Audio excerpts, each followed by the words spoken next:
जानकारी मुंबई पुलिस से मिली थी हम लोग को कि ज्ञानेश्वरी एक्सप्रेस में एक सस्पेक्ट ट्रैवल कर रहा है। उसका फोटो और टावर लोकेशन भेजा थे हमको। उसके बेसिस में हम लोग यहाँ पे टीम बना के चेक किए थे जनरल कंपार्टमेंट। तो जनरल कोच का उसमें आगे वाले जनरल कोच में वो मिला बैठा हुआ। उसके पास कोई टिकट उकट नहीं मिला था और वो मुंबई से आ रहा था।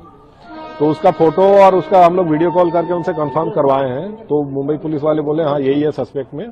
तो उसको फिर हम लोग डिटेन करके रखे हैं।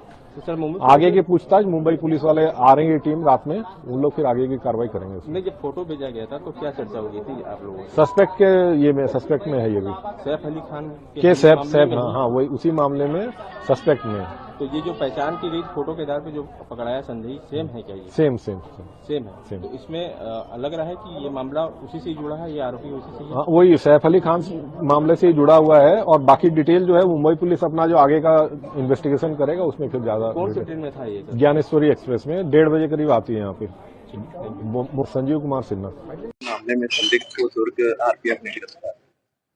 हाँ, मुझे जानकारी मिली है पिछले दिनों एक्टर सैफ अली खान के ऊपर हमला हुआ था। चाकू से हमला किया गया था और उसका जो संदेही है उसको आज दुर्ग में पकड़ा गया है आरपीएफ के द्वारा।